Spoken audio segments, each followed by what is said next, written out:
Assalamualaikum warahmatullahi wabarakatuh. Salam sejahtera untuk kita semua. Yang terhormat Bapak Bayu Ajiari Tejo, selaku dosen pembimbing skripsi, dan yang saya hormati Bapak Ibu Dewan Penguji. Perkenalkan, nama saya Amalia Anissa Hidayat, mahasiswa S1 Program Studi Manajemen Angkatan 2019. Pada kesempatan kali ini, saya akan mempresentasikan hasil penelitian skripsi saya yang berjudul Analisis Sikap dan Niat Pembelian Kembali Produk Perawatan Kulit Natural dengan Citra Merek Lokal di Indonesia. Penelitian ini dilatar belakangi oleh kepedulian terhadap lingkungan yang meningkat, menstimulasi timbulnya perilaku konsumen yang baru. Perilaku konsumen ini menghasilkan tren konsumsi yang identik dengan istilah natural dan berkelanjutan. Berdasarkan data Statista tahun 2018, peningkatan pendapatan produk natural tahun 2024 diperkirakan mencapai 7,2 miliar US dollar. Kategori industri dengan peringkat pertama untuk produk natural menurut Enumerator Internasional tahun 2020 adalah industri kosmetik, khususnya pada cabang produk perawatan kulit. Produk perawatan kulit natural juga menjadi salah satu prioritas Kementerian Perindustrian Republik Indonesia karena memiliki pendapatan sebesar 8,6% per tahun. Tingginya permintaan dan peminat untuk produk perawatan kulit natural tentu selaras dengan potensi lokal yang dimiliki Indonesia. Wilayah Indonesia dikenal dunia sebagai the mother of spice dengan kepemilikan 275 jenis rempah untuk bahan baku alami dari total 500 rempah yang ada di dunia. Keunggulan potensi sumber daya lokal serta keberagaman perawatan kulit tradisional dapat diasosiasikan dengan citra merek atau brand image untuk menghasilkan produk perawatan kulit natural dengan citra merek lokal di Indonesia. Selanjutnya, definisi produk perawatan kulit natural menurut Research Series Kedutaan Besar Republik Indonesia Brussels tahun 2021, produk perawatan kulit natural didefinisikan sebagai produk perawatan kulit yang menggunakan bahan baku alami seperti rempah, herba, ataupun tanaman dan melalui prosedur pembuatan yang ramah lingkungan. Di Indonesia sendiri, produk perawatan kulit natural harus memiliki sertifikasi izin BPOM yang memenuhi standar minimal 95% kandungannya adalah bahan baku alami. Sedangkan pengertian untuk citra merek lokal didefinisikan sebagai persepsi konsumen terhadap suatu merek yang menggambarkan komunitas lokal, sehingga pada akhirnya terbesit dalam ingatan konsumen bahwa merek tersebut berasal dari wilayah komunitas. Selain itu, berdasarkan latar belakang, diperoleh perumusan masalah sebagai berikut. Praktik bisnis produk perawatan kulit saat ini masih terus berfokus pada tren dan standar kecantikan luar negeri seperti Korea Selatan dan Amerika Serikat. Sehingga perusahaan dalam negeri memprioritaskan penggunaan bahan impor dibandingkan potensi lokal Indonesia. Padahal Indonesia memiliki potensi sumber daya alam dan tradisi perawatan kulit natural yang beragam. Terlebih, perubahan perilaku konsumen yang lebih peduli terhadap lingkungan menimbulkan bias natural is better atau natural itu lebih baik.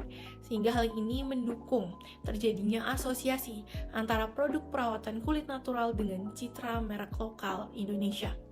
Namun, studi menyebutkan bahwa konsumen di Indonesia ternyata lebih memilih melakukan pembelian kembali atau repurchase intention pada produk perawatan kulit natural dengan citra merek global. Sehingga, produk perawatan kulit natural dengan citra merek lokal di pasar kosmetik Indonesia belum dapat bersaing. Ini disampaikan dalam ZAP Beauty Index tahun 2023. Berdasarkan perumusan masalah tersebut, timbul 8 pertanyaan penelitian. Yang pertama, apakah nilai kesehatan akan berpengaruh positif pada sikap terhadap pembelian? Apakah nilai keamanan berpengaruh positif pada sikap terhadap pembelian? Apakah nilai lingkungan berpengaruh positif pada sikap terhadap pembelian? Yang keempat, apakah persepsi lokalitas merek berpengaruh positif pada sikap terhadap pembelian? Yang kelima, apakah pengetahuan produk berpengaruh positif pada sikap terhadap pembelian? Kemudian, apakah sikap terhadap pembelian berpengaruh positif pada niat pembelian kembali? Yang ketujuh, apakah norma subjektif berpengaruh positif pada niat pembelian kembali? Dan yang kedelapan, apakah persepsi kontrol perilaku berpengaruh positif pada niat pembelian kembali? Sehingga, tujuan dalam penelitian ini adalah mengetahui faktor yang mempengaruhi konsumen dalam terbentuknya sikap pembelian, seperti nilai konsumen, persepsi lokalitas merek, dan pengetahuan produk, serta menganalisis faktor-faktor motivasi yang menyebabkan konsumen memiliki niat pembelian kembali untuk produk perawatan kulit natural dengan citra merek lokal di Indonesia berdasarkan teori perilaku terencana atau Theory of Planned Behavior, serta menjawab pertanyaan-pertanyaan yang timbul dalam penelitian. Lingkup penelitian.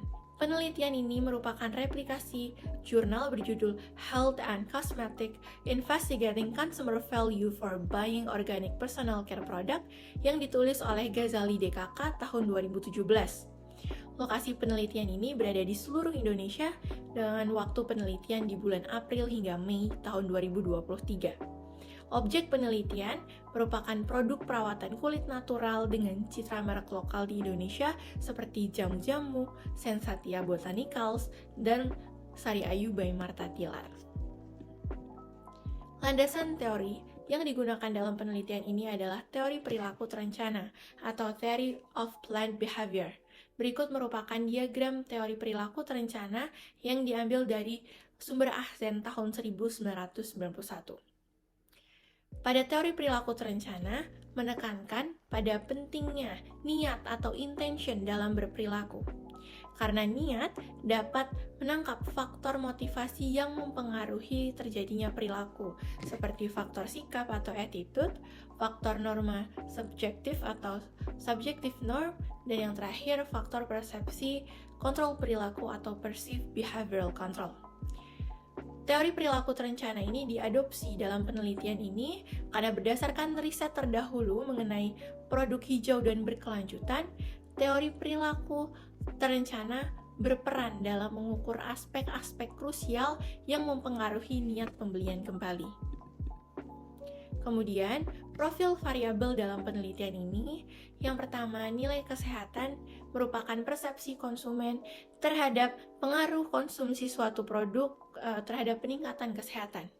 Kemudian nilai keamanan, persepsi keamanan yang menganggap bahwa konsumsi suatu produk tidak berbahaya dan meminimalisir dampak paparan kimia.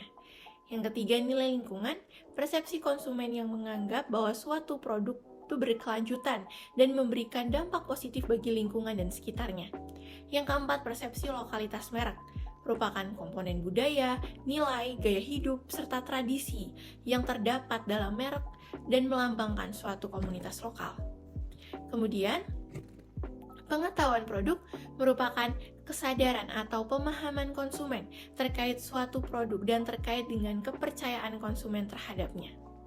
Selanjutnya, sikap terhadap pembelian merupakan penilaian produk secara keseluruhan yang melambangkan perasaan konsumen suka atau tidak terhadap perilaku pembelian. Yang selanjutnya yaitu norma subjektif merupakan persepsi konsumen terhadap kepercayaan orang lain yang mempengaruhi niat untuk melakukan atau tidak melakukan suatu perilaku.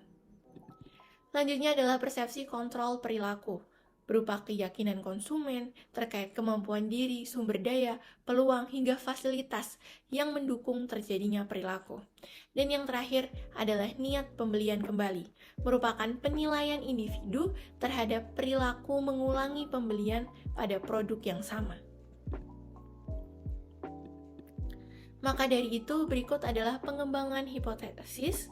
Pengembangan hipotesis diadopsi dalam jurnal Ghazali DKK tahun 2017, di mana terdapat 8 hipotesis dalam penelitian ini.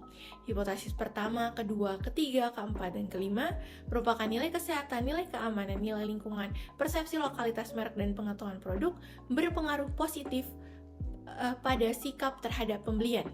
Kemudian hipotesis 7, 6, 7, dan 8 adalah norma subjektif, sikap terhadap pembelian, persepsi kontrol perilaku, berpengaruh positif pada niat pembelian kembali. Strategi penelitian ini menggunakan strategi kuantitatif dengan metode survei. Survei digunakan dengan kuesioner tipe Likert dengan 5 skala yang berjarak dari sangat tidak setuju sampai dengan sangat setuju. Selanjutnya adalah definisi operasional. Item pengukuran dalam tiap variabel diadopsi pada penelitian terdahulu, namun disesuaikan dengan konteks produk perawatan kulit natural. Yang pertama, nilai kesehatan mengukur persepsi konsumen terhadap pengaruh dari mengonsumsi produk terhadap kesehatan. Kemudian nilai keamanan mengukur persepsi konsumen terhadap pengaruh dari mengonsumsi produk tidak berbahaya karena terhindar dari paparan kimia. Nilai lingkungan mengukur penilaian konsumen terhadap sejauh mana suatu produk itu dapat menimbulkan efek yang baik bagi lingkungan. Selanjutnya, persepsi lokalitas merek mengukur persepsi konsumen terhadap suatu merek yang dapat melambangkan nilai, aspirasi, serta gaya hidup suatu komunitas lokal dan mewakili sumber daya dan budaya lokal. Kemudian pengetahuan produk mengukur kesadaran atau pemahaman konsumen terkait suatu produk dan terkait dengan kepercayaan konsumen terhadapnya. Kemudian sikap terhadap pembelian mengukur perasaan konsumen yang mengklasifikasikan pembelian dengan suatu sikap yang berupa suka ataupun tidak suka terhadap objek. Selanjutnya yaitu norma subjektif, mengukur tekanan sosial yang dirasakan oleh konsumen. Dan persepsi kontrol perilaku mengukur sebagai kepemilikan atas sumber daya, kemampuan, serta peluang yang dimiliki oleh konsumen untuk perilaku tertentu.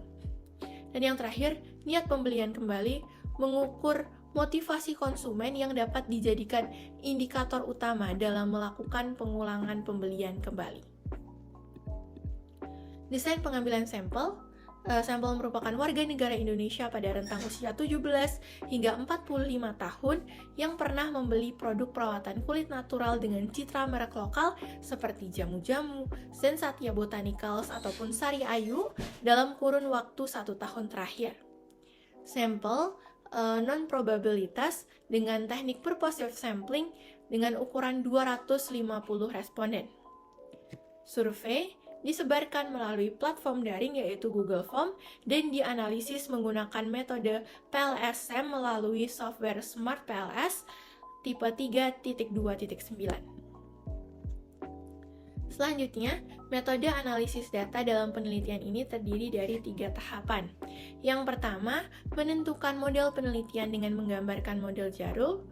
Yang kedua, pengujian model pengukuran atau outer model, di mana menunjukkan bagaimana indikator merepresentasikan variabel laten untuk diukur dan bertujuan untuk mengetahui validitas dan reliabilitas konstruk. Yang ketiga, pengujian model struktural inner model yang menunjukkan bagaimana variabel laten saling berkaitan satu sama lain.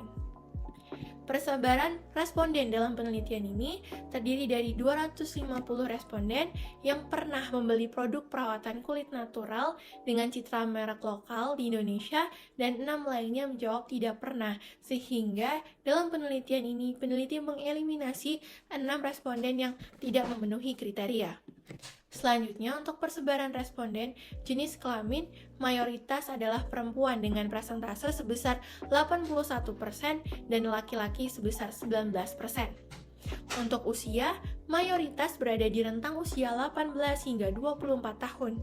Dan mayoritas berdomisili di Jawa Tengah dengan frekuensi 51 dan persentase 20,4%.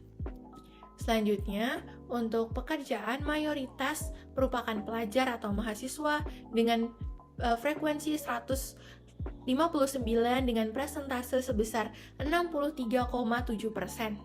Selanjutnya adalah pendapatan per bulan. Untuk mayoritas responden memiliki pendapatan 1 juta lebih Rp1 hingga 5 juta dengan persentase 102 dengan persentase 40,7% dan frekuensi 102.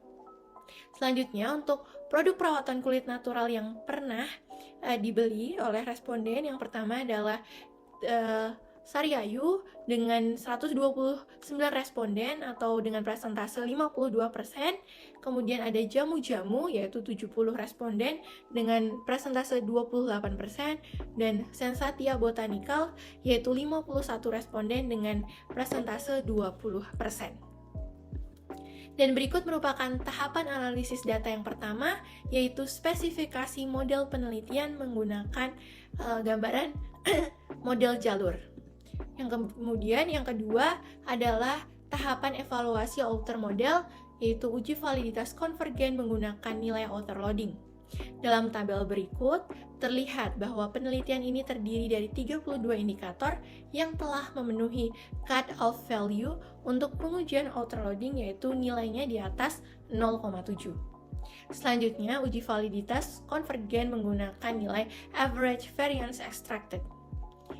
Pengujian AV ini memiliki nilai minimum sebesar 0,5, sehingga terlihat bahwa seluruh variabel memiliki nilai AV di atas 0,5 dan dinyatakan valid. Selanjutnya, uji validitas diskriminan menggunakan Fornell-Larkar criterion. Dalam pengujian ini, terlihat bahwa nilai akar kuadrat AV yang dapat dilihat pada angka yang bercetak tebal memiliki nilai yang lebih tinggi dibandingkan konstruk lainnya, sehingga nilai Fornell-Larkar dalam penelitian ini dinyatakan valid. Selanjutnya, uji validitas diskriminan menggunakan cross-loading. Pada tabel berikut terlihat bahwa nilai loading untuk setiap indikator yang diukur memiliki nilai yang lebih besar daripada loading pada konstruk lain. Hal ini dapat dilihat pada angka yang bercetak tebal. Selanjutnya yaitu uji validitas diskriminan menggunakan HTMT. Menurut Ghazali, bahwa diskriminan antar variabel ini cenderung tergolong baik apabila nilai dari HTMT-nya memiliki nilai yang lebih kecil dari 0,9, dan terbukti bahwa penelitian ini memiliki nilai HTMT di bawah 0,9.